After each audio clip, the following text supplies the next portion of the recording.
Hello বন্ধুরা, আজকে আমি আপনাদেরকে একটি গল্প বলতে যাচ্ছি যা মাহবুব ও তার প্রিয় গরু লাল বাহাদুর সম্পর্কে। তো গল্পের শুরুতেই আমরা দেখতে পাই মাহবুব ও তার বাবা হাটে যাচ্ছে গরু কেনার জন্য।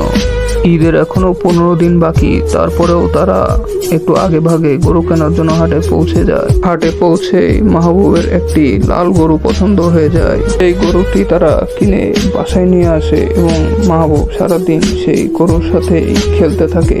হঠাৎ সে একদিন দেখতে পায় গরুটি কাঁদছে, কারণ গরুটি বুঝতে পেরেছে তার হাতে আর বেশি সময় নেই, কারণ ঈদের আর কিছুদিনই বাকি।